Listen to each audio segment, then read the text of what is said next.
Hello, welcome to another exciting and fun episode of Getting Glammed Up over here with Micah Gilbert. Hello. Hi, Micah. So Micah is, I would say, celebrity makeup artist. He's worked on many television shows. He just wrapped Allegiance on CBC, where he was one of the key makeup artists. He's worked with some of Hollywood A-list celebrities such as Vivica A. Fox, Lucy Hale, Toni Braxton, the list just goes on, as well as a lot of Canadian shows like CTV Morning Live. I did not know about that. I just found out about that right now, going through your IMDb. And he is the founder of Something Something makeup line that I'm wearing this beautiful bright poppy red. I am, honestly, this is my favorite color. Whenever I need to feel a little hint of confidence, or if I'm feeling a little bit down and I want that extra spark on a gray day, this is my go-to. So welcome. Thank you for having me. I'm so excited. My pleasure. Yeah. We hang out all the time. We're friends in real life. So to sit here and call you Micah Gilbert, it just sounds a little bit like very, okay, this is very proper. We're sitting down. This is happening. Yeah. How are you feeling? I'm great. Yeah, I'm really excited to be here. Obviously, I've been a fan of yours for a long time, as you're my friend as well, but you're very talented, and I was happy to be a part of your show. I'm so excited to have you here. I wanted to share your story a little bit for a while now. We tried to get Mike on last year, but we were waiting for the collection to come out, and then you jumped on this beautiful CBC show that had its premiere a couple of months ago, and the show is doing so well. You know, you've had a lot of success in such a short amount of time, but with like all my guests, I do like to hit rewind and start from the beginning. So perhaps someone watching out there can get inspired by your story. Of course. Did you always know that you were going to play with makeup? Prettify people, glamify people? So for me, my story, I actually have always kind of worked in entertainment. So since I was a kid, I always thought I wanted to be more of an actor. And then I started doing it, and it wasn't really sticking with me. Like, I still do some things here and there, but I would always find myself, like, I'd be working on sci-fi movies, and I would find myself, like, harassing the makeup artists and asking them questions like over and over and over again. And every show I'd find them, I'd be asking them the same questions. They're like, just go to school, go to the school and talk to them. So it took me a few years, and then I finally went to school, a local school here, Watch McDonald.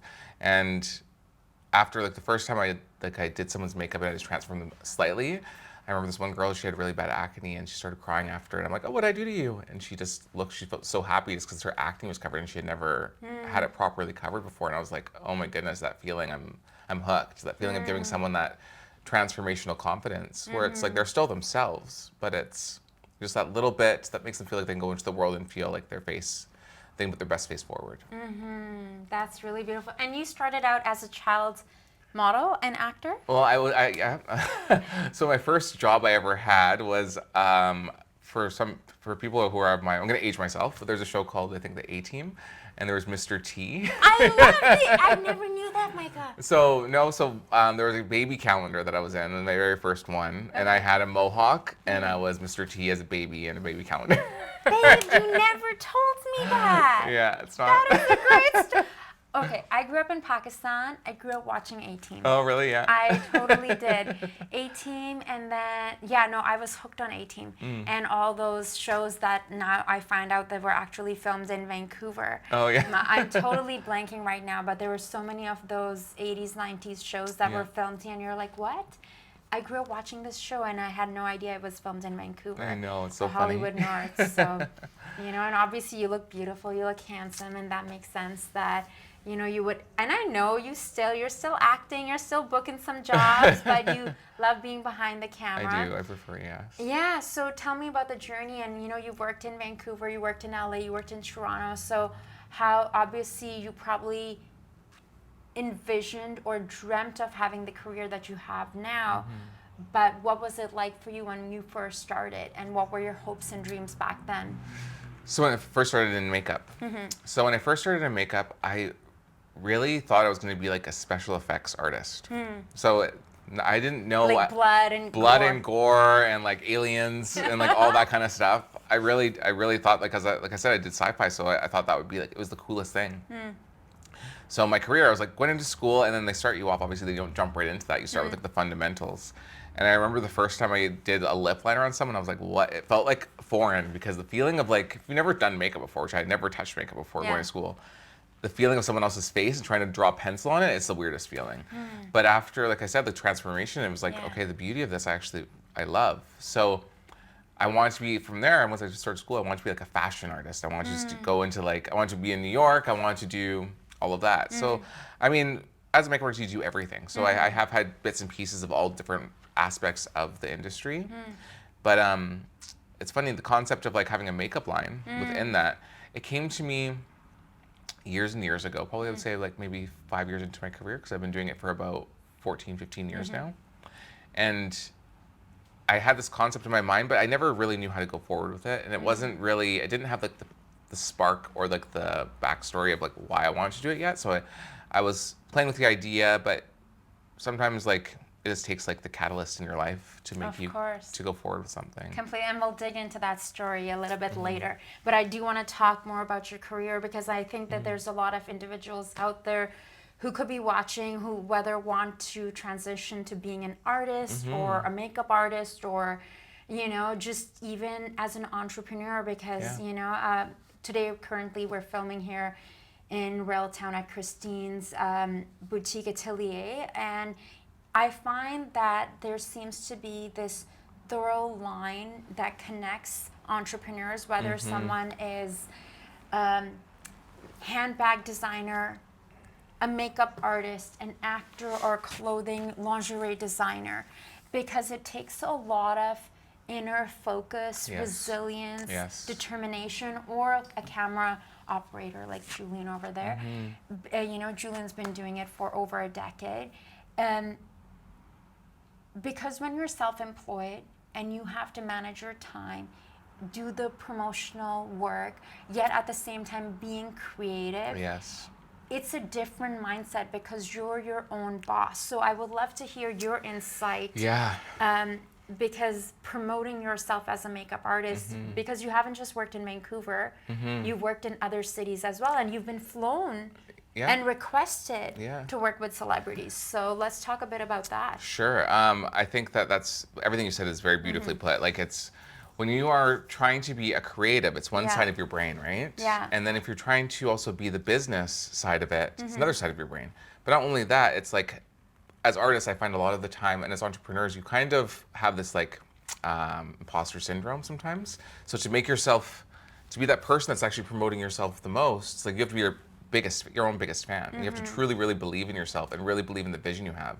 So it's about finding what it is that you are passionate about, what you want, having that vision in your mind, and really just putting the steps in. And for me, it's like I'm very spiritual, so I just ask God, like, what is it that you have me to do today? What is it that you have to do today? And God is like, God, the universe, whatever you want to call it, right? It's like something that's just driving me forward. And I find that when I do that, it like gives me the answers, because on my own, I can lose focus that way, right? It's that connection to something bigger than you. Exactly. And, you know, speaking earlier to Christine, I asked her the same question, and she was like, yeah, that inner work, it's just so important, because especially when we're having a lot of creative output. And then, you know, it's not just about creativity, it's also about business, because, you know, you can't have the artist and the art without the financial part of it, because artists do have to work on the business side. And I know that's something that over the years was something that I struggled with, but I've gotten better and better and better at. And something I was going to add, like, I still sometimes get imposter syndrome. You know, the inner critic that can be really, really loud. And, you know, in safe places, spaces, energies, you share that. You know, like I share that with you. Something that I could be struggling with or doubting, or the inner doubt when it creeps in. It's like, who are you? Should I really post that on my social media? Should I really share that? You know, I was thinking of sharing a little story on my social media a little while ago, because I remember there were times I was living in Paris, and the relationship that I was in, the partner that I was with, they sort of poo-pooed me sharing some of my success. Yeah. That you don't want to come across as too much. And I think that's part of like this French sort of culture as well. Right. Like you keep everything a little bit.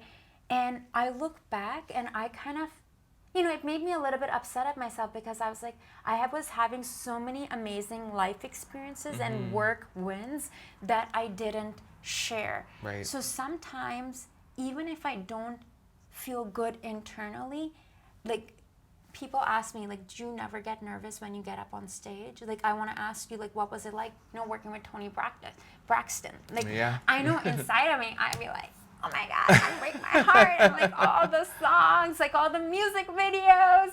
So I want to add, because that's a lot of pressure. For sure. To make this big star. Yeah. Look good. Like, I know. Does your inner critic come up, and how do you deal with that? I love asking creatives that question because I feel that's something that I struggled with certainly more in my early 20s, maybe early 30s, but now in my 40s, it's a different story because I'm like, just keep going because it's inside of you. But it still comes up and it makes us human. For sure. I mean, the situation with Toni Braxton, she's so lovely, but when I first got asked, they requested me, I was working on a different movie. It was for a movie that she was doing out in Toronto. And I was working on something else, and they're like, people had just heard your name. Yeah, so they was requested me for out there, and they were looking for an artist who had worked with Black celebrities, and so they messaged me. And it was funny because she was very specific. She wanted a female makeup artist. So I had to go through. I had to send. I didn't know who it was. There's like they want a black female makeup artist or for a black. And they didn't tell you who it is. No. Okay. They didn't tell me. So I had to send all these photos in, and they're like, okay, well, she's not sure yet because she wants a female, but she hasn't decided. But we're gonna fly you out anyways, just in case. Yeah, just to test you, to see if just you're to see, fit. Just to see if I'm a fit. And the thing is, it was when you're working with a level of a celebrity like that. It wasn't actually, like, she had her makeup artist, but she wasn't going to be able to come for another week. So it was only for the first week that I was supposed to be there. So I got there, and... I mean, she's Toni Braxton. She's Toni Braxton, and she's like, I go into her... It's the first day of filming. I go into her dressing room, and the hairstylist is doing her hair. And then she looks at me, and she's like, so you're the guy, are you? I'm like... So in my mind, I'm like a little bit freaked out. You're like, breathe. And she's like, you have 15 minutes. And I was like, 15 minutes? It's completely unrealistic, obviously. But you do it, you say yes, and you just kind of go with it. And like, obviously, in those moments, you don't really have a lot of time to think. You kind of just go. So for me, it's like, but it's all about mental preparation. So for the week, once I found out who it was and they decided to bring me out, I was freaking out the entire time, so I just researched anything I possibly could. I've obviously known her like for my whole life. I've always been a fan of hers. But it was just preparation so that when I got there on the moment, I wouldn't have to feel anything. I would just try to go on autopilot as much as possible. So I found that she did a Vogue interview where she did her own makeup. So I'm like, okay, well, the best thing I can do is I know that I can just appeal to things that I know she likes. So I just started like saying things that I knew she said in the video. And as I would say those things, she would look at me. Research? I did my research. She was like, oh, because I could feel she didn't want to like me almost. But then by the end of it, like, she fell in love with me, and she gave me a lot of good life advice, and including one thing that always sticks with me too. So her actual personal makeup artist that she works with all the time is named Mila, and she's a phenomenal makeup artist. She also is Nicki Minaj's makeup artist. And I'm sorry, what's the name? Mila Thomas. Okay. And she's phenomenal.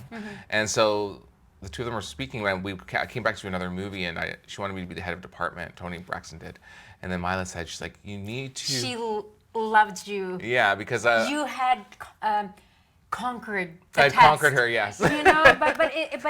It's a test because It I is. completely get it. Like, can you work under pressure? Oh yeah, there was hair, like they were cutting the hair over my station. There's hair everywhere. It was like 15 minutes, but you have to stay calm. You have to even when you don't believe in yourself, you have to be your own biggest cheerleader and to step outside of yourself and be like, you got this. Yeah. And it's so important because at the end of the day, it's like we all make mistakes. We're all human. But when you're your own boss and you're your own brand, you have to, even when you get down, you have to come back in, like, be resilient, because who knows, what if I like poked her eye out or something and it failed? Yeah. I can't all of a sudden give up my entire career. You know what I mean? It's like Exactly. you always have to be there for yourself. Yeah. And And when I think moments like that really require you to be really present so much and remove the ego as much as Yeah, oh, possible 100%. and be teachable, get in the service mindset and be like, okay, like everything slows down. Because for you as a makeup artist, like that's it. And when you're working on people's faces, like this morning, Micah did my face while I was talking. I was like, you know, prepping someone else for an interview. I'm doing social media. I'm doing all of this. And I wanted to say, I didn't get a chance to say it to you earlier, I can see why people request for you because your energy is very calm. It's almost like water, like you are just with the flow. And almost like you're not there, but you're there. Does that make sense? 100%. And I think for performers and artists, we want to work with people who are not like taking away from you. Yeah. And you can be in your world. So that's when I understood. I was like, yes, because you can be a gifted artist, Yeah. a makeup artist, Of course. or hairstylist or whatnot. However, the energy you're bringing to set, the energy you're bringing to the performer, Well, that's the thing, right? Is like with makeup, what I realized early on in my career, and I think that it could be that, is like, for me, it's like when I'm going there, I'm like, okay, what's going to make this person feel good? Because makeup it's all, first of all, it's subjective. It's like what you might find beautiful. It can be completely different than I do, but it's Yeah. most important that you feel beautiful because Yeah. you're the face, you know what I Yeah. mean? So for me, it's like, if you have a lot of things going on, I'll do what I can do, but there's going to be time for me to fix it afterwards if I have to. Yeah. So I'm just going to do what get it on. And if you have, sometimes like I've had performers like where I have an idea of what would look best on them, and they can have some really outlandish things that I'm like, really? That's what you Yeah. want? But I'm not going to say that. Yeah. I'm just going to support them and be there for them because all that matters is how they feel. That's the only thing that matters. And then if I need to sneak in certain things for the lighting that they don't really realize need to be fixed, I'll just, as I'm talking to them later on, they won't know I change it, but I'll be like, okay, yeah. Because, you know, it's like, it's all about the energy, and it's like, and it's only makeup. It's like, it's not going to be the end of the world. It's like, with anything that's to do with service, I feel like you have to remember that you're in the service industry. And yes, I'm an artist, but my most important aspect is the human experience. That's what I love about it. That's the thing that brings me back to it all the time, is connecting to the other person and being a part of their journey and their. When I see somebody shining on camera and they feel confident, I'm like, I was part of that experience. I warmed them up for the morning. It's really important. Because you can do a beautiful art, but if you've made that performer feel like garbage, it's gonna show. It's gonna show, and they're gonna have like the resentment and that energy behind whatever they do afterwards, even if it's the most beautiful makeup in the world. So That's so well said, Micah. You're there to support their journey. You're Exactly. there to inspire them. 100%. And, you know, I think that's what really, you know, in our film industry, film television industry, we work long hours. We want to work with people who bring back great energy, you know, and I've mentioned that about Julian often, and it's like, you know, having a great team, like how, because it's not just about the person who's in front of the camera, it's like the team that you have and the experience that people have. And I'm sure it's the same with Yeah. actors that you're working with, you know, just like currently the show that you wrapped, Allegiance. And I was so excited to attend the premiere with you. Oh, yeah, it was so and, fun. you know, it's a wonderful CBC show, and you were the key makeup artist on it. And I was actually a first assistant. sorry, first assistant. First assistant. Yes. Those were just coming. I'm like, thank you. We're manifesting that. We're manifesting that. You know, I do find that, you know, it's like this was the first time, even though we've known each other for a long I time and been know. friends, that you did my makeup. First of all, I love the way you did it. It looks, you know, I requested the red lip because I'm like, let's do something spicy. We're going to do the red. But my foundation and everything, and I think it also, I felt very like supported when you were doing it. Of course, we're friends. Like that energy does come through as well. Yet, you know, I can see why you get requested. What advice would you give to someone starting out as a makeup artist? Starting out as a makeup artist, especially in Vancouver, but anywhere, you have to just keep going. There's a lot of people, when you first start doing makeup, there's not a lot of work that you're going to get. So you have to create your own work, or you have to volunteer like crazy. You just have to really love the art form. And every situation that you go into is an opportunity. It's like an interview. So when you're going in, it's like, I found that a lot of people that were going into the career field, they went to school, but they wouldn't do any of the outside work. And school is only like 10% of what it's basically just like giving you your feet in the door, so you know how to like, that you feel confident to go and do the actual learning. I feel like learning actually comes from being on location. Getting a job at like somewhere like Sephora is probably good, because you're going to practice on a lot of faces and you're going to get the confidence up. But you have to be willing to do anything. Always say yes. Even if you don't think you can do it, say yes. I remember the first time, like, I used to do hair. I do hair now as well. But for the first few years, people were like, we only have hair and makeup people. I'm like, oh, I do hair. I'm like, I don't know how to do hair at all. And I would get a curling iron and I would just like put it through the girl's hair and I would just let go, and nothing would happen, because I didn't know you had to leave it and hold it. I don't have hair, so. And then I would just spray some like really expensive hair products and then just like fluff it up, and it would look great. Yeah. And then over time, certain models would be like, how about you just hold it for a little? I'm like, oh, that's how you do it. So over time, I would learn, right? Yeah. But I wasn't going to let it not give me the job by saying no. And now we have YouTube. So I mean, I've been a head of department on movies for hair, and I've never gone to school, but I'm like, I'll just YouTube everything, ask all my friends. You have to be, the resources are out there. You just have to be hungry and you have to go for it. So when you're starting, just always say yes. If someone's asking you, that means they believe that you can do it. Find a way to do it, because it can all be changed. You're not doing surgery. You're doing hair and makeup, you know? Yeah. When you're working with people, ask their opinion, like confidently, but like, oh, I was thinking this, what do you think? Yeah. Because it can be changed. If someone doesn't like something you've done, don't get in your head and think that you're a bad artist. It's subjective. So just ask them how you can change it. Which is what you did with me today before we even got started. I was like, whatever you think. You're like, no. What would you like? Yeah. And then even afterward, and I was like, okay, yes, this, change it up like this. It's interesting, a cup for the Allegiance premiere, I won't say who, like, I did like how my makeup turned out in the end, but I felt like I was wearing a few layers of it. And me in my day-to-day, as you know, I'm very like kind of natural, easy breezy, a little bit of bronzer, mascara, we're good to go, and gloss. And versus me, I like the way that you did it today, but I could tell the makeup artist took it sort of personally, and they were trying to network more in Vancouver and do things here and do photo shoots and such. And I do think they made it a little bit about themselves. Right. Versus it's like, babe, I'm the one who's going on the red carpet, like, and getting photographed. Right. Like, she wanted to make, so she was trying to make your face so that she could have photos of makeup she wanted to present. Voila. But the thing is too, is like, that's great, but you need to have, there always needs to be, I understand where she would be coming from, but you need to have that mutual dance together. Yes. Because you're the person that's wearing it, so you're going to be the one posting it. Exactly. And that's where the promotion comes in, right? Yes. I get, you do want to make sure that you're having, if you're doing something work being presented in the way that you want to, but you still need to be versatile and work with the person. Yeah, and like, you have to make the person feel confident and beautiful, which I feel is something. So one of the things that I'm really hearing when you're sharing about your journey, because I remember you from back in the day. Yeah. It's like whether in front or behind the camera, I found that there was a time you were like everywhere. Like, you were on these different modeling campaigns. And then looking good. And then you were also doing a lot of photo shoots, like everywhere. I was like, wow, he's just like putting it out there. And I remember when I started out as a model, that's what I did. I think the most amount of photo shoots I did in a day were 3. And people were just like, I was 20-something, and people were like, oh my God, you're crazy. But because I wanted to build my book, I wanted to get out there, I wanted people to know my name.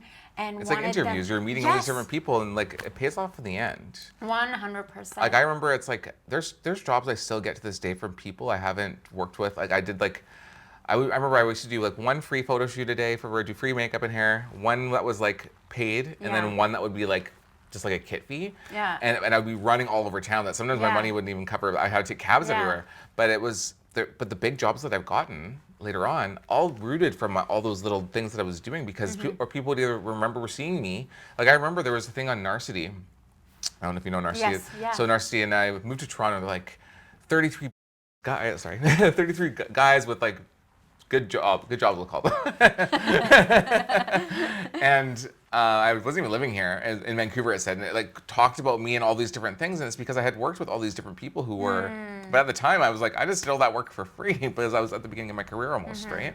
But because of those, then all of a sudden, like I remember there was one that promoted me as, it was like the top 10 artists in the city, and because of that, the show Hollywood Medium, they requested me because they were looking for a local celebrity makeup artist, and that article said celebrity makeup artist, and they didn't know anybody, so they're like, who's a celebrity art makeup artist in Vancouver? So because of that, and it was just because of all the things I was doing to get my name out there, right? But you put the work in. Of course. You know, you did the footwork, and we can't, you know, just be coming out of school or new into a city or whatever. I remember when I moved to Paris, I knew, like, you know, on the outside, it looked like, okay, Zara was doing all this, and that, and I was covering Fashion Week for an Emmy-nominated show. Sadly, they didn't have a budget, and they were like, you know, all the correspondents worked for them for free. Yet, that led to me getting other gigs, because you're like, yes, you're here doing all these backstage, and you have, you know, you're attending all these shows, and afterwards, it's just the way that it is in our industry, and you know? And that's why you have to love it, because if you don't love it, you're gonna burn out. Yeah. Because there's gonna be moments where you're questioning what you're doing, right? Because it's hard. You have to believe in your abilities, and you do have to be smart with the things, like you said, that was an Emmy-nominated show. Yes, it's like you want to get paid for something like that. You're like, you must have a budget, but you can't. You have to step out of your ego. It's like, what is this? It's not giving me money, which can be a temporary, okay, get paid and then walk away from it. It can be something that like leads you to, maybe there's gonna be people on that show that are amazing, and they're gonna be like, hey, I worked with this girl Zara. Yeah. You know what I mean? And that's often what happens. And from that I covered Paris Fashion Week for them, and then they were like, hey, do you want to go to Morocco? You know, and that was like a week-long trip. I was there, you know, it was, you know, they didn't have, food, flights, everything. An like experience, I didn't have to, I was walking barefoot in Western Sahara Desert for this one report. And then from that, people were watching, right? Like, because you have social media. Like, I'd worked in LA, New York, different cities before. And then, you know, a producer from LA was like, hey, like, we're actually interested. Could you put like a pitch together?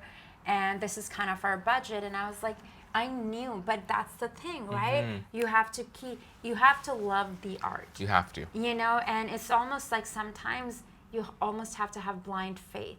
Yeah, because you do. Yeah, you have to put, because I'm not going to lie, I've had days where I'm like I came home yesterday after, like, you know, thank goodness for my dog walkers. I have a dog and a cat, and I'm coming home after, like, being out for 15 hours, and I was like, oh my goodness, you know, I've been out all day, and I knew I'm prepping, but it's like you just have to have the eyes on the prize, and I'm like, yes, tomorrow's another day. I'm gonna have a great day on set, filming these amazing interviews with people that I love. Important. You know, and especially when you're working long hours, several days in a row, it can affect your mental health. Yeah. You know, it can affect your emotions, and if you're not eating well and doing, you know, like following like a healthy regimen, it can really affect. And then, you know, I'm very grateful. My hair person there, I'm like, hey, can I please come in at 9 p.m. By the time I'm finally done the day, it's like 10 o'clock at night. Wow. And I woke up at 6 in the morning. Yeah. but you know, and I'm just like, yeah, tomorrow it's my show. I get to do this, and I get to sit down with people that I love and share their stories, you know, and have these conversations. So before we jump into something, I want to talk about a few other shows you've worked on. Tell me about the show with Lucy Hale. Oh, so Lucy Hale. So that was, I actually met her on another show called Hollywood Medium. Okay. So which I loved. So there's a guy named Tyler Henry. He lives in LA. He was young at the time when I first met him. And he brings on celebrities to his show, and then he connects with their passed on loved ones. So she was a guest on the show, and that's where I met her. But and I'm very spiritual, and I love all that stuff. So it was really fun to work on that show. She's a lovely, lovely person. Beautiful. I mean, she barely needs anything. Yeah. Big, beautiful eyes. Yeah. Great skin. Stunning. Yeah. Stunning. I saw her on a podcast episode recently. You also were on CTV Morning Live. You've done a lot of Hallmark shows. Yeah. And Iron Chef Canada. Oh yeah, yes, I worked on. Yes, I was like, Micah. So I worked on a lot of those cooking shows, which are really fun. I won't give away too much of the details, but those shows are intense. Iron Chef is really intense. The Iron Chefs mean business; they want to win. My favorite one of the cooking shows though was actually like Junior Chef, because the kids are so cute and they're so like happy to be there, and it's a competition, but you can't, like, they were like my little kids, like my babies. Like, I was very protective of them with the producers. The producers would be like, oh, whoever has the worst one's going home. I'm like, do not tell any of them they have the worst one. They're children. Like, come with me. I didn't even know about that. Yeah. Yeah. And then they would come in and I would like let them play with my makeup and hair stuff. That was fun. Yeah. And you did makeup for CTV Morning Live for several years. Yeah. So I actually really love working in the news. I sometimes work for CBC News as well now, but CTV Morning Live was fun. Carrie Adams, she's awesome. I was just speaking because I think she had an anniversary, and I saw that. there was a day when that was at the beginning of my career too, and she had like a see-through box on her head, and they just dumped a whole bunch of tarantulas. I'm like, you're so. Excuse me? Yeah. I'm like, you're so brave. But news is funny because you get very limited time to do, because they're so busy. Like but like there'd be 4 of them, and they would all come in maybe 25 minutes before their airtime. So I used to make a joke after a couple of years of working there. I'm like, okay, who wants to be ugly today? Because we have half an hour to do 4 people. No. Yeah, but you get used to. You get used to them, and you Do just. they come with foundation on or something? No. But it's like basically like a 10-minute face, 5-minute face each. Yeah. Wow. Yeah, but you just So get. that's why you're used to working under pressure. Yeah. You have to be, as a makeup artist, you have to be very adaptable, like very quickly, and it's terrifying at first, but you get used to it. Do you love that? Do you get high from that pressure? I know I work well under pressure. Like when my episodes are due, like not only am I working as on-camera talent, but also producer, like, delivering For and sure. doing all the work. It's like, or even like a pitch, the deadline is midnight. Yeah. And no joke, no joke. This has happened 3 times in a row now. We've gotten something in 15 minutes before, half an hour before my show last year. Grateful for TELUS STORYHIVE. My show, I think we got it in an hour before the deadline. Oh wow, that's pretty good. I've done minutes. Sorry, that's the pitch. Oh. The last pitch I put in, I got it in 15 minutes before deadline. But there's You had a week, but you started. You had a week to do it, but you just do it like 3 hours before. You're like, I have to do it now. I know. And somehow the mind. There's something about, maybe it's the artist in us, the mind under pressure. I just work, like all of a sudden everything is heightened and everything becomes really clear. Wouldn't you also say too, like as freelance or as an artist or as like someone who's creating, because we do a million different things at once. So people don't understand, I think a lot of the time, when you're in this industry and all the different capacities of it, your brain doesn't really stop working. So even though like you might do it at the very last minute, I can guarantee for that week that you're aware of it, you're piecing together all day long, 24 hours a day, grabbing little bits of information. So maybe the package doesn't come together till like 15 minutes before it needs to be done, but you've been working on it subconsciously and consciously for an entire week. Very well said. Yeah. And as you know, I've told you about the pitches, which we're not going to talk about now. But, and something that was affecting me personally that I had shared with you, it was in regards to representation, and not many people know I'm from Pakistan. And, I just got asked to MC an event for a Pakistani film that was nominated for an Oscar, and to interview, thank you. And they asked me to do my makeup, to interview the director on the stage after the screening. And I was like, wow, that's such an honor. I'm actually from Pakistan. And, the PR people, they were sort of surprised. And that led me to think, yeah, and that led me to think, because most recently there was a play done here in Vancouver. I'm not going to say the name. It was advertised as Pakistani Muslim family. And, and none of the individuals who were in the play were from Pakistan. So, and that really affected me personally, and I wasn't sure, and I felt like I bit my tongue over that, but I think the hurt and pain from that allowed me to make a pitch for a show, you know, and I think in living, you know, I was born in Pakistan, moved here at 17, and in 2000, so you can do the math. This year it's 24 years since living in Canada. So for a long time, due to world events, like I hid my heritage. You know, people would think that, okay, you're part Spanish, part this, and I would just take it, I was ethnically ambiguous. Right. And even now, like I've lost a few jobs where people would think that, okay, she's not quite Indian enough, because in their brain, you know, South Asian looks a very particular way. So I wanted to create, we'll see, you know, I'm praying that that pitch does get funded. Otherwise, I will consciously make content and talk about being a Pakistani Canadian living here. But I do think that as artists, and especially as artists of color, Yes. you know, we get to share these stories, and these are the conversations that you and I have had. And I'm certainly very aware of, and especially when it comes to storytelling and having guests on my show, it's something that I'm truly passionate about. What I love about that situation for you, and this is like what I try to take with every aspect of my life, is that we have an opportunity with every situation that affects us. Because, for example, the representation thing. For me, I never even knew representation mattered until I started seeing I never felt jaded about it until I started seeing it and like, oh my God, I felt so good. Like someone like me is doing this. Like, what? But what I love about what you did with that is that you took something that was bothering you, and instead of just sitting on it and dwelling and being angry and pointing fingers, you're like, you know what? I'm talented. I know how to do these types of things. I'm now inspired.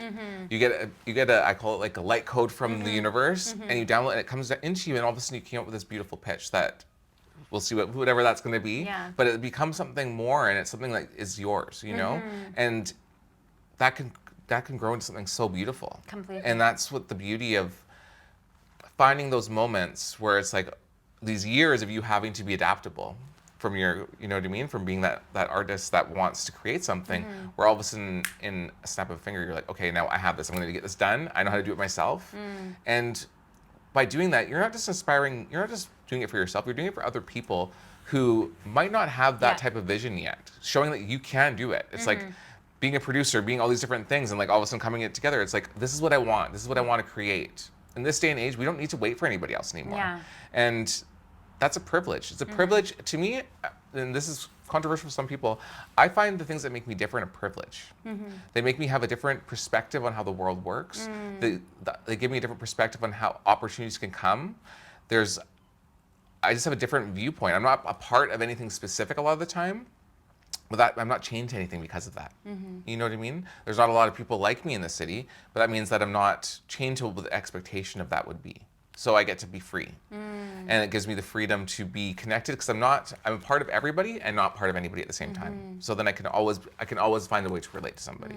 And I find that really comes into my work and my vision for the future of what I want the world that I live in to be like. Because the world that we live in, you can all live in the same world, but the dimension I live in is freedom, it's peace, it's beauty, it's light, it's love. And you'll find that when you live in that type of mentality, the people who don't vibrate at that same level, you don't see them anymore.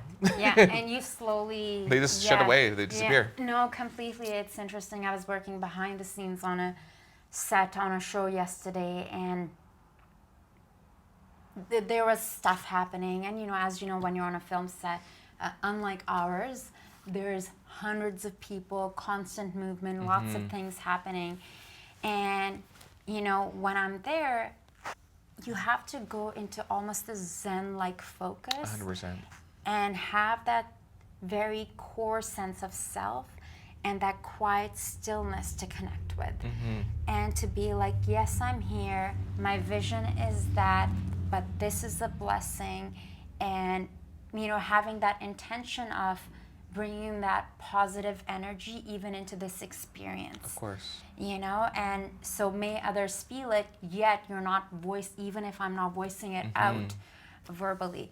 So going from that, I feel like it's a perfect segue into talking about something. Dun, dun, dun, dun. Yes. My Vanna White. It's like Congratulations. I am so proud of you, Micah. I remember, I feel like it was a year ago, Yeah. you were talking about starting your own makeup line. We were having this conversation around this time last year. And everything just came together for you, Yeah. you know? But, you know, it's a beautiful collection that's going to continue to grow. But I would love to talk about the inspiration behind starting something. Sure. The name something, and yeah, share with our audience. I know the story about it, behind it, but I would love to hear from you. So as we've spoken about before throughout this, for me, it's all about bringing beauty and confidence and just making people feel like they matter. That's kind of why I love makeup. A few years ago, I was living in Toronto and I was assaulted sexually by my landlord and our next door neighbor. He held a position, or he holds a position of power in his job, so it made it very difficult for me to feel like I could do anything about it. It took me a while. I moved away to Spain, and then I ran away from the problem. Partially in hindsight, it was fear, because I was scared of like what he could do. He works in a job that's like basically like intelligence, we'll say that. So he has access to like phones and stuff like that, and like he could see everything I was doing, or at least I would be afraid of that. So I ran away, because you don't know what, even anybody who's been assaulted in that kind of way, you don't know. It's kind of confusing, and you kind of just want to get away from the situation as fast as you can just to feel safe. And so I left, and then I came back and I pressed charges. But as many people who have been assaulted know, it doesn't really work. In my situation, I thought that I would be like, I press charges and then everyone would go to jail, and that's just how that's my vision, because I never thought that could even happen to me. As many people would feel the same way. I dwelled in like negativity about that for a long time, but then I realized over time that, like just with anything else in my life, that you have to find some form of beauty in everything that there is. And for me, it's like once I started realizing that I need to speak up about it, because I was pretty vocal about it, I realized that a lot of people aren't, and they don't know how, and they can't, and they feel very trapped, and they wear the shame of somebody else. And once I put my story out, because I came forward with my story and on my social media, and I talked about it very publicly, people would come up to me constantly and talk about their story, and it'd be the first time they'd ever shared it. And at first it was kind of rattling to me, because it made me realize how real this problem is. So a year ago, I think I was speaking to you, and I'm like, you know what? I'm like, I love beauty, I love makeup, and I'm like, how art is the best way to communicate an issue in a way that isn't have to be darkness.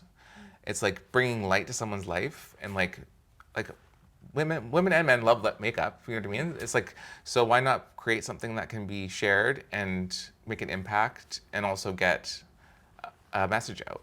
So I created this makeup line with my friend, Kara Alaric.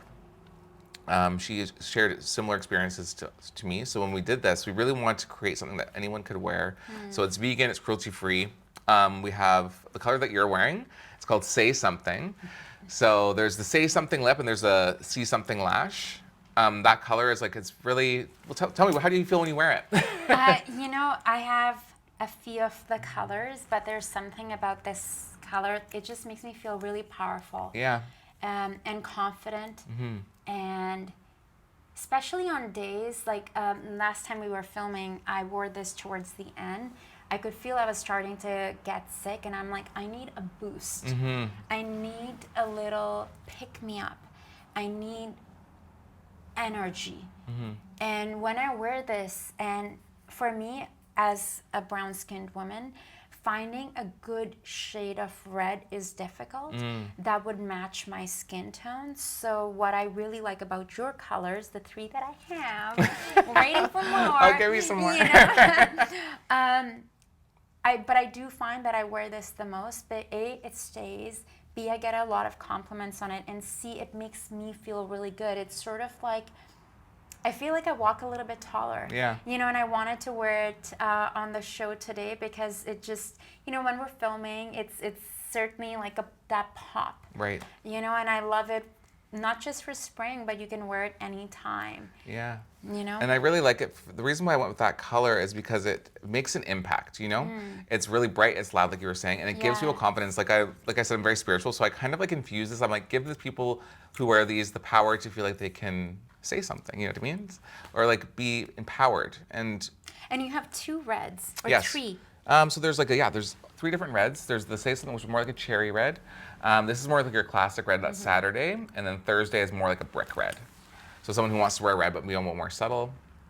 And then someone who just wants like that classic, like 1940s red. Yeah, and then there's a different color for there's a color and a lash for every day of the week. So it's a little something, 7 days a week.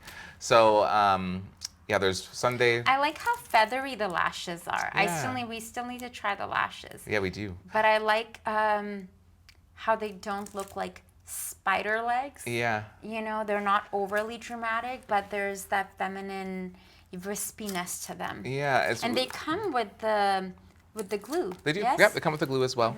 And the thing that was really important for us too is that I wanted it to be sustainable and cruelty-free. And like, as a makeup artist, people love mink lashes, but I'm like, I can't ethically, you know, it's like I don't know how those animals are treated. And to anybody who loves it, that's fine. But I want everyone to wear them. So we found this new formula, or this new way of producing lashes, where they actually take plant collagen fibers and they spin them, and it becomes like these like really like feathery type of hairs. So it's not human hair, it's not animal hair, it's actually plant fibers. So it's amazing. it lasts about 20 to 30 times, so they're really nice too. I was also going to say, I love the packaging. I love, it's so chic. Yeah. I like the packaging. Tell me, what was the process like? Because everything happened for you really, really fast. Right. So I mean, it was a lot of like testing, trial and error. Like I wanted something that I wanted it to be like wearable, that would stay on the lips, because as a makeup artist, like touching up is always a nightmare. So I wanted a matte lipstick that wasn't too dry, and I wanted it to be an all-in-one. So as you can see from like the tip of the applicator, it's actually like a lip liner as well. Yeah. So that's really helpful too. So someone can really have that. It's all in one. The packaging, I just wanted something that would be nice in your purse, something nice to hold. But yeah, it happened really quickly, and it was a lot of trial and error. And then I actually settled on a manufacturer right here in Vancouver. So it actually worked out really well for that as well. And I'm just really proud of this, because it's like, for me, it's like going back to like the reason it started. Having the lipstick and the lash that goes 100% to the charity, and then 10% of everything, it gives me, because I already like I told you before, I really wanted to do a makeup line when I was young, when I first started. But having it so it actually means something, and it gives me a driving force to want to continue, because there's so much competition in the world. There's so many people doing makeup, but I wanted to have something that I really loved using, and just knowing that I can eventually help people at a very specific level, giving them that voice, like even just having this brand, it's like you're seen in a way, you know what I mean? But like raising money that I can actually support people, like eventually I want to have, like, there's so many things I have dreams. I want to have a place where I can have people come and learn, you know? It's like, but it's like, it gives me that driving force to like keep going with it. That's beautiful. And as we spoke about, you have to keep going in order to be a creative in this industry in any way. I'm so proud of you. Like, thanks, Zara. To see you had the vision, and the fact that you made it all happen so quickly.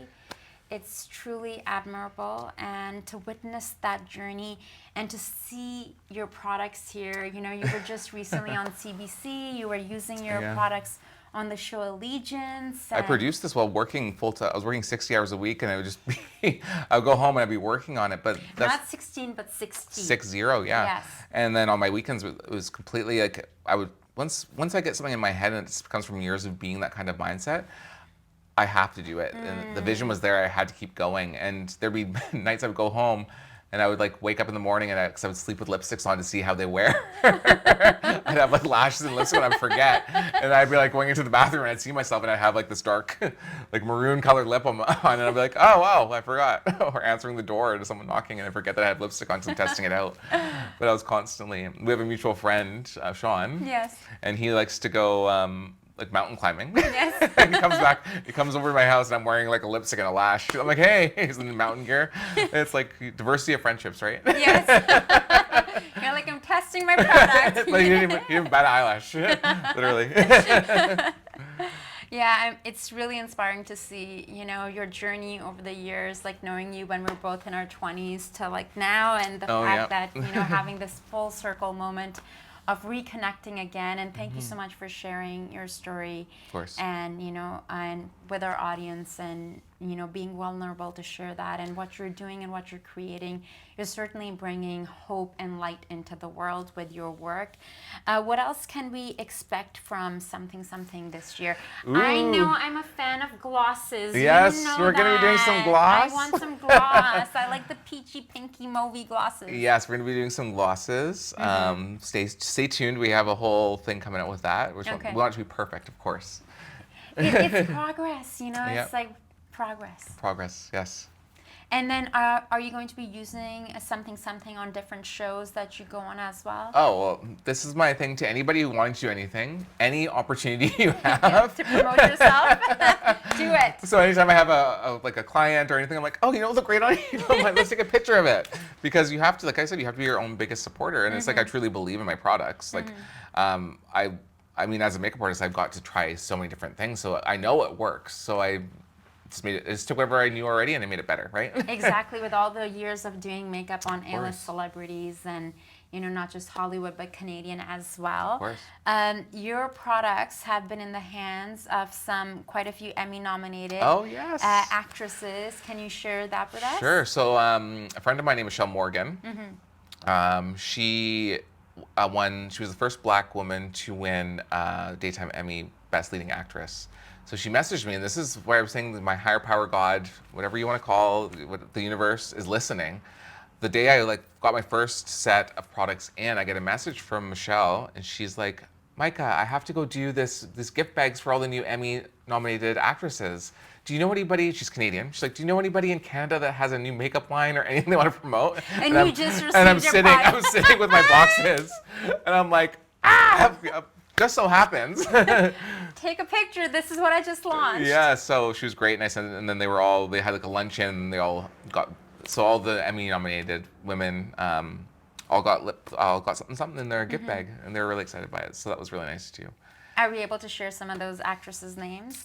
I think they're on your social media. Yeah, they're on your social media. Well, we'll share that information. And I'm hoping soon too. So like I was talking about Mila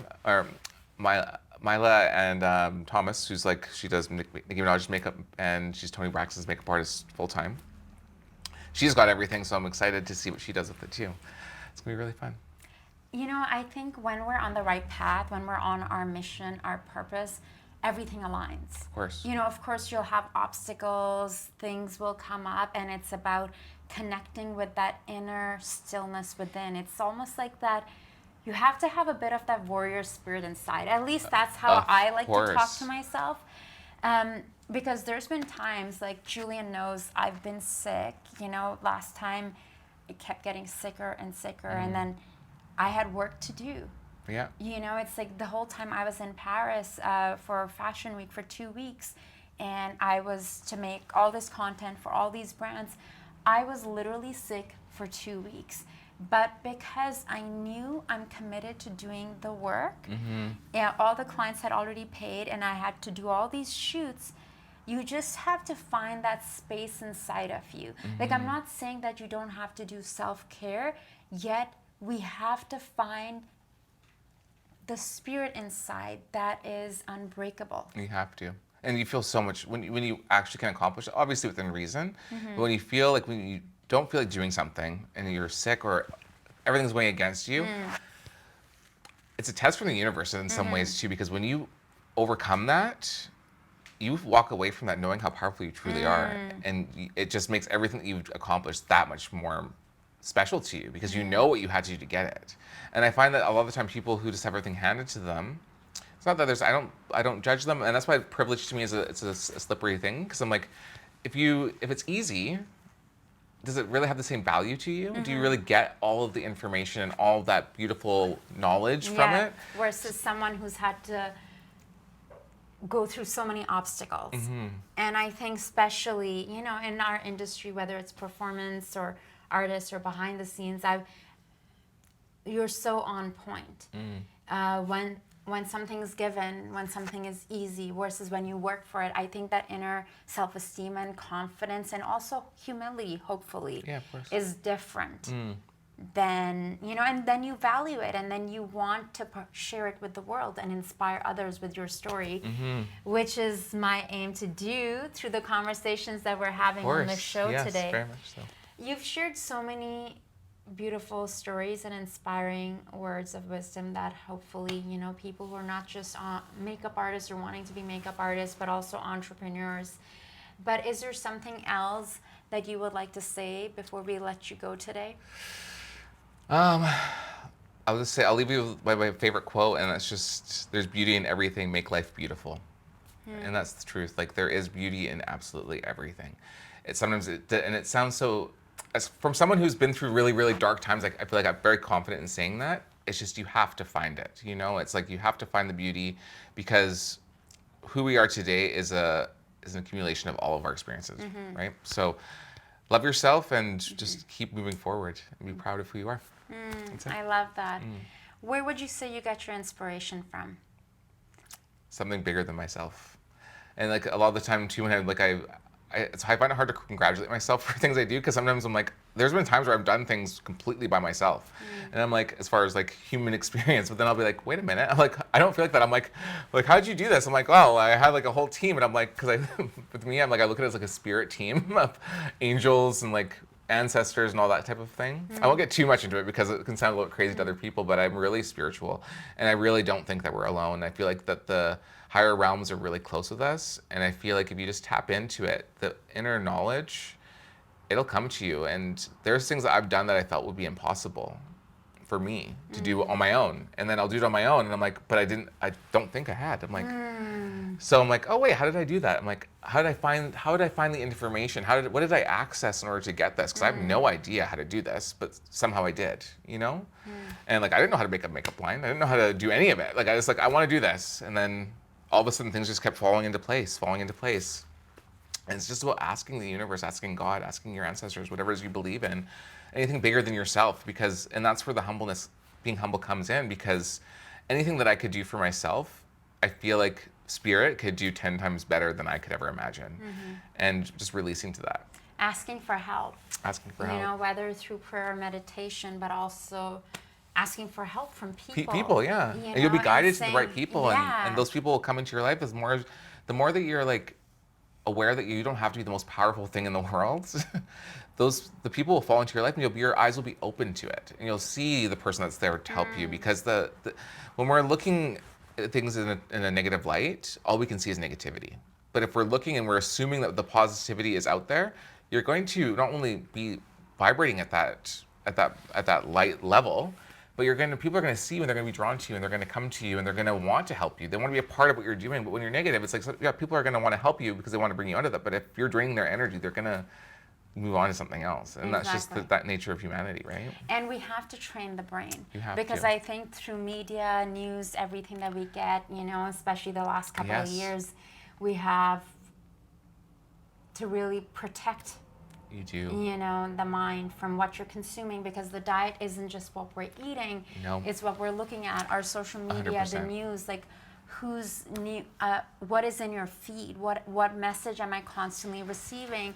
I get it, like in our world, like, especially right now, what's going on in the world, it's tough, yet at the same time, I need to work at a certain frequency. You do, it's so important.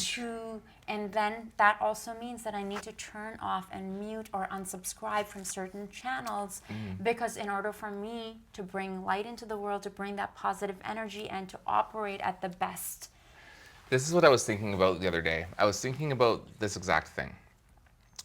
There's only what you can bring to the world is what you can bring to the world. So it's important to know what's happening in the world, because there's a lot of really terrible things happening. We can't close our eyes to it. We can't close our eyes to it. But what you can do is be informed, but don't dwell in it, because what I can do is I can't go to these places across the world and fix those situations. Yeah. But it doesn't mean that someone can't. But what I can do is be light in every person's life that I meet, because you never know, somebody that needed that light could be that person that can go somewhere and change the entire world. So it doesn't have to be all up to you, but you just need to be radiating positivity and understanding and acceptance of every person that you come into contact with, because as individuals, we are all the same.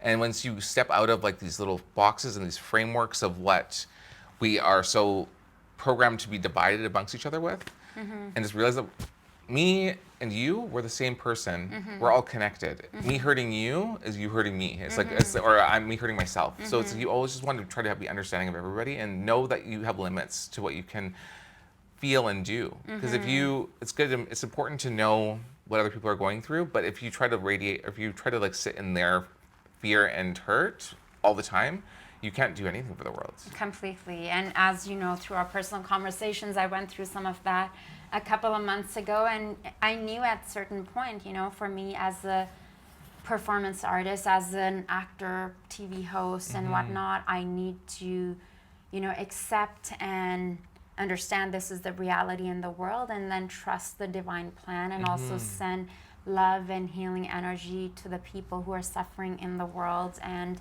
you know, trust that I will be put in right places, situations, and right rooms.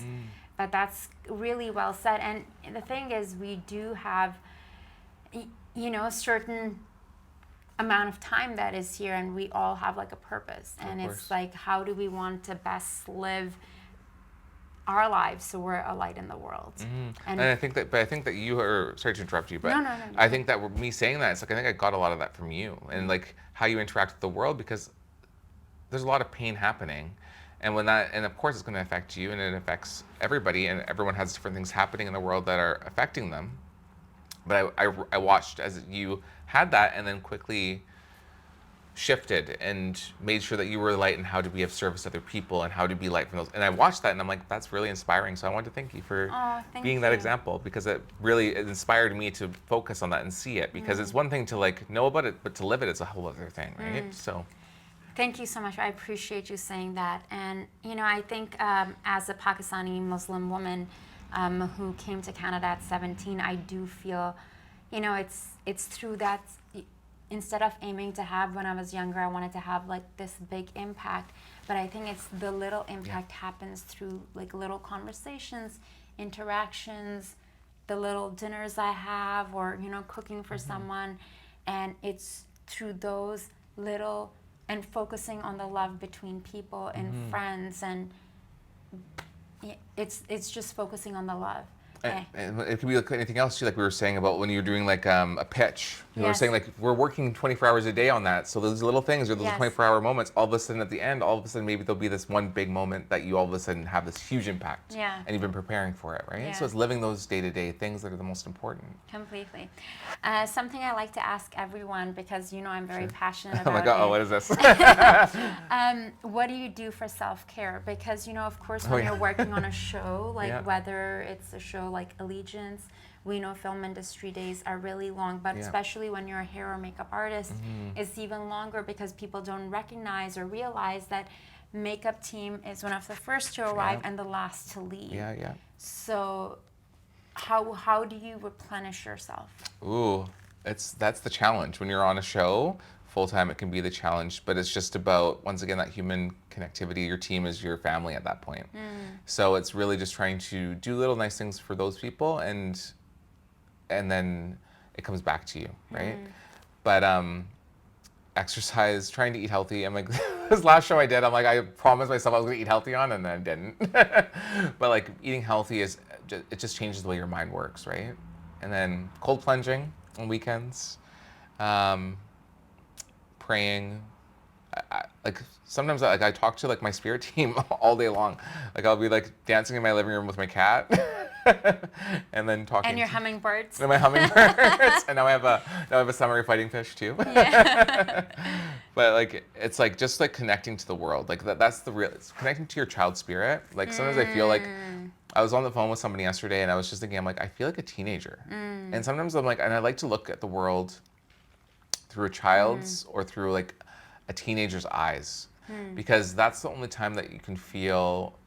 And at first it was like a purposeful practice, but now I actually just do it naturally, and it's the only time you can really see the eyes without these programs that we put into our minds through media, through our experiences, through our perceived experiences too.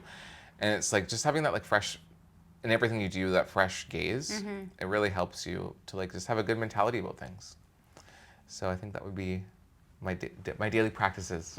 I love that. Well, thank you so much for coming here today. Thanks for having me. For sharing your story, for talking to me. I know these are conversations we have a lot when we see each other, but I really wanted to bring you on and, you know, talk about your line, but also talk about your journey and your journey over the years.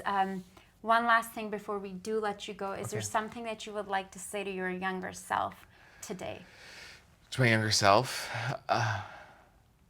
you made it. Good job. Yes, No, yes, you honey. Yes. My younger self would never, like, I practice life very differently than I did when I was young.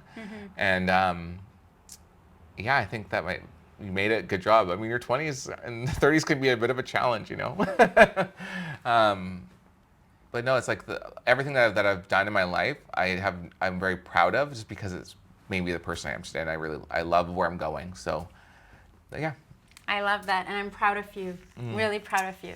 Thank you. Well, thank you so much for joining us today, Micah. For everyone watching us, everyone tuning in, we appreciate you. If you found this episode inspiring, if you would like to get in touch, I would appreciate some feedback from you.